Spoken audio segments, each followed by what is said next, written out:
L'absence de réunion de comité de pilotage depuis ces 2 dernières années a été remarquée. C'est pour cette raison que nous aspirons à que cette première réunion insuffle une nouvelle énergie au comité de pilotage. Et pour cette raison, nous projetons désormais de maintenir une cadence de 2 réunions par an, comme la gouvernance qui a été établie pour ce programme le stipule. Nous soulignons aussi, et cela c'est en cas de nécessité, qu'il y a une flexibilité offerte pour la possibilité d'organiser des réunions ad hoc, conscient du caractère définitivement volatile et imprévisible du thème sécuritaire. Comme vous le savez tous, le comité de pilotage se positionne en tant qu'instance stratégique au plus haut niveau, assurant ainsi la reddition des comptes concernant les résultats obtenus jusqu'à présent. Il offre aussi également une plateforme pour discuter des défis et opportunités rencontrés. Et pour cette raison, cette réunion d'aujourd'hui constitue donc une occasion privilégiée d'examiner collectivement le passé, évaluer le présent et envisager ensemble le futur. Maintenant, permettez-moi de revenir au programme conjoint d'appui à la PNH qui constitue le sujet central de notre discussion d'aujourd'hui. Ce programme résulte d'une collaboration entre le gouvernement haïtien, la PNH, naturellement le ministère de la Justice, le système des Nations Unies qui vous voyez représenté ici par la BINU, UNODC qui est un partenaire important et les autres agences du système, dont le PNUD. Et il a été soutenu par les partenaires d'Haïti ici présents et il vise à renforcer les capacités de la PNH dans la lutte contre la criminalité organisée, en particulier la violence urbaine, et à lui fournir les moyens nécessaires pour une gouvernance interne efficace. Ainsi, la PNH peut pleinement assumer son rôle de service public de maintien de l'ordre, contribuant ainsi à la stabilité en Haïti.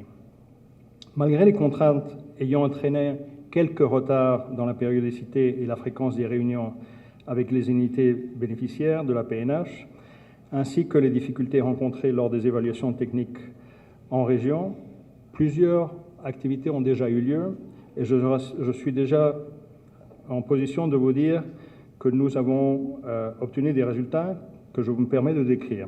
Avant tout, c'est la relance du système d'évaluation interne au sein de l'IG-PNH, la création et le soutien au centre du commandement tactique, l'acquisition de 250 motocyclettes, de 20 véhicules de patrouille, ainsi que le lancement d'études pour les constructions. Actuellement, le programme a atteint 28% de ses objectifs, avec le volet infrastructure représentant plus de 40% des délivrables actuels. Et nous avons plusieurs études qui sont en cours de développement.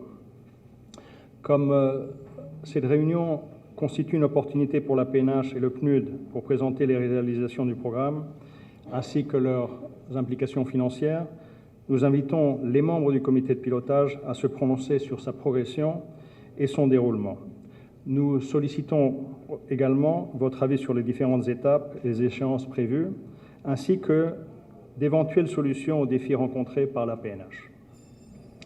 Dans le cadre des réflexions que nous aurons tous aujourd'hui, nous tenons à souligner que la récente décision de la Haute Cour de justice de Kenya concernant le déploiement des forces de police kenyanes pourrait aussi créer une nouvelle dynamique pour ce programme. Cela pourrait se traduire, par exemple, par des implications potentielles d'un retard dans le déploiement des forces kenyanes, donc un ajustement de ce programme. Mais de toute façon, cette décision, tout comme tout imprévu, souligne l'importance de maintenir une flexibilité dans le programme, prêt à s'adapter aux évolutions rapides du contexte sécuritaire.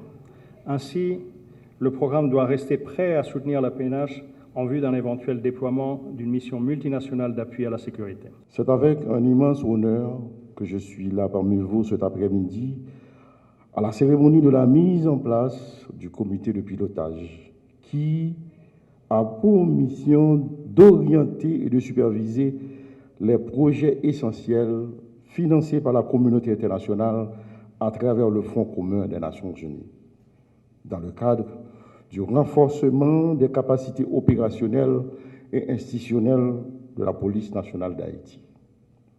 Aujourd'hui, cette cérémonie marque un important jalon dans l'orientation des projets, soulignant l'engagement indéfectible de nos partenaires internationaux envers la police nationale d'Haïti.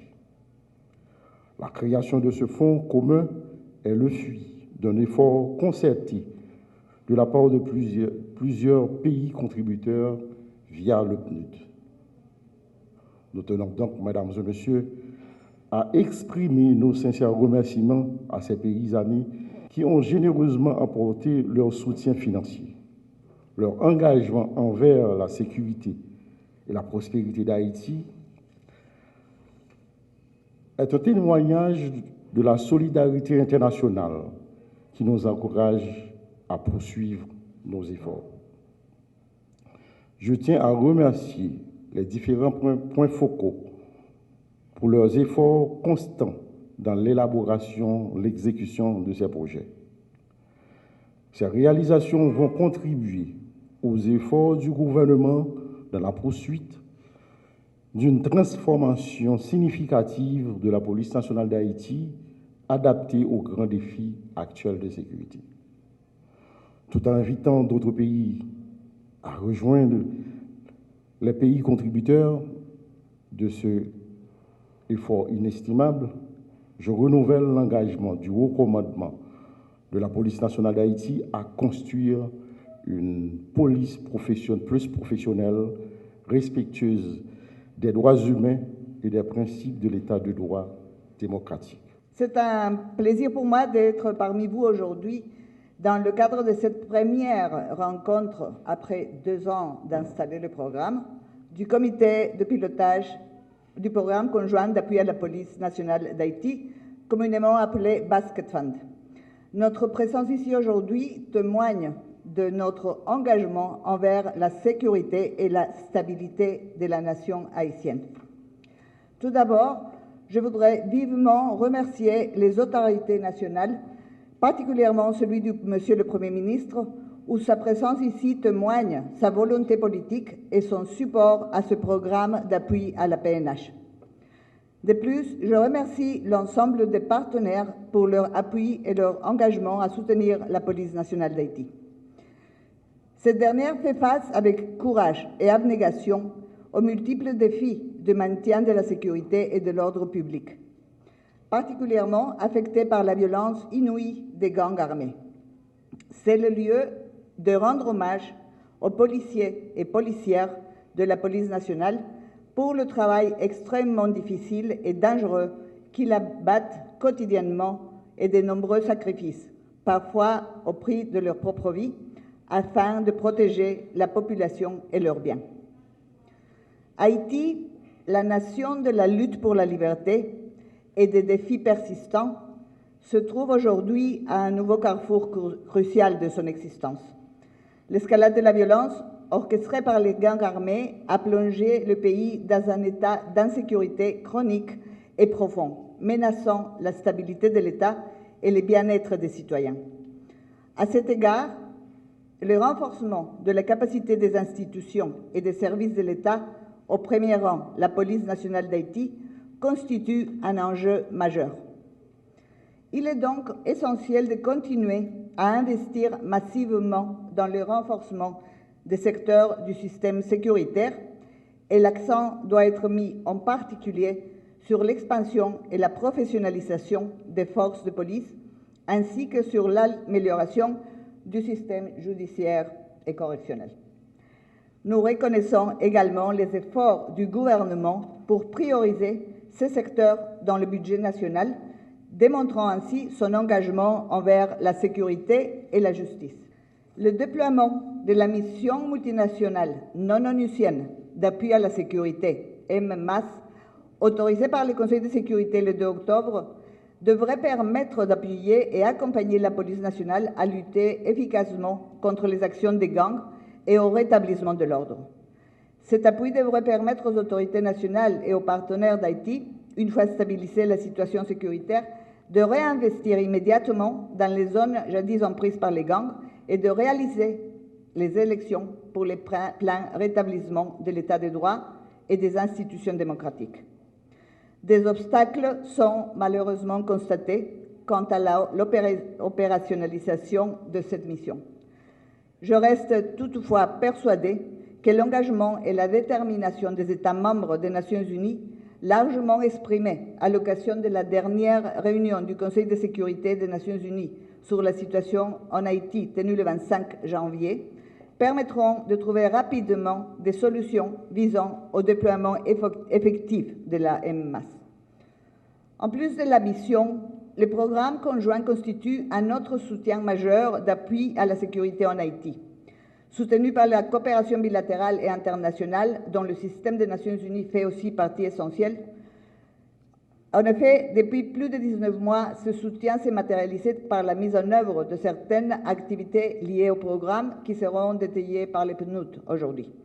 Au-delà de ce programme, plus récemment, les partenariats ont été renforcés entre la Police nationale d'Haïti, les donateurs, BINU et UNODC, autour d'une vision commune déclinée en une série d'objectifs par l'implémentation de divers projets et sessions de formation dans un cadre structuré. Il était temps d'organiser cette première rencontre du comité de pilotage du programme conjoint d'appui à la police nationale d'Haïti. Permettez-moi de commencer par remercier nos partenaires financiers qui ont offert et versé des contributions. Cela n'arrive pas tous les jours qu'un appel de fonds pour un montant déterminé obtienne une réponse positive à près de 90%.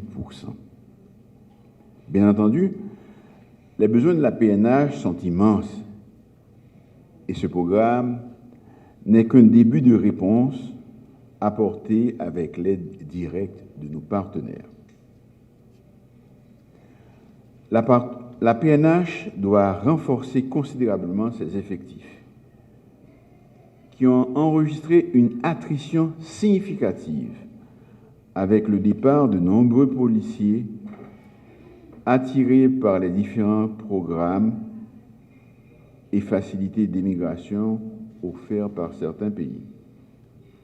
Vous connaissez les statistiques et l'hémorragie continue.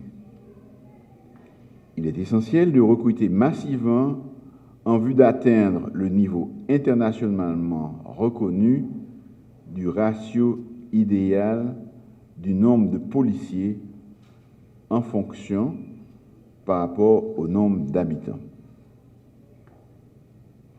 La PNH a besoin d'équipements en quantité suffisante pour répondre aux attentes de la population qui fait face à une recrudescence des actes de violence en tout genre, assassinats, kidnapping, viols, vols, limitation de la liberté de circulation, les menaces explicites contre la vie des gens qui empêchent les enfants d'aller à l'école et les tentatives de déstabilisation. Dans ce domaine, le Trésor public a fait un effort particulier pour faire l'acquisition de certains matériels, et ce, en dépit du ralentissement de l'activité économique et de son impact négatif sur les recettes fiscales. Mais, vu l'ampleur de la tâche et l'énormité des besoins, le soutien et la solidarité de la communauté internationale demeurent une nécessité incontournable. La BNH a besoin de formation continue pour mettre ces unités spécialisées en situation de répondre efficacement aux nouvelles menaces pour lesquelles elles n'étaient pas préparées. Je remercie les pays amis qui ont fait un effort en ce sens. Cela fera bientôt 18 mois qu'au nom du gouvernement et du peuple haïtien, j'ai sollicité un appui robuste aux Nations Unies, non pas pour venir faire le travail à notre place, mais pour nous accompagner dans la lutte contre les gangs armés. La réponse est arrivée près d'un an après, et le déploiement tant attendu par les Haïtiennes et les Haïtiens a pris du retard. J'ai appris avec satisfaction que le gouvernement kényan a réaffirmé sa volonté de respecter ses engagements internationaux. Nous attendons une réponse que nous souhaitons prompte et positive. Plusieurs pays ont pris des engagements de participer à la mission multinationale de soutien à la sécurité en Haïti, soit en fournissant du personnel, des équipements, des moyens logistiques ou des moyens financiers. Dans l'intervalle, il incombe à la PNH d'assurer seule, avec les moyens dont elle dispose, la sécurité de la population. Ce ne sera pas facile tous les jours, mais nous allons faire le travail.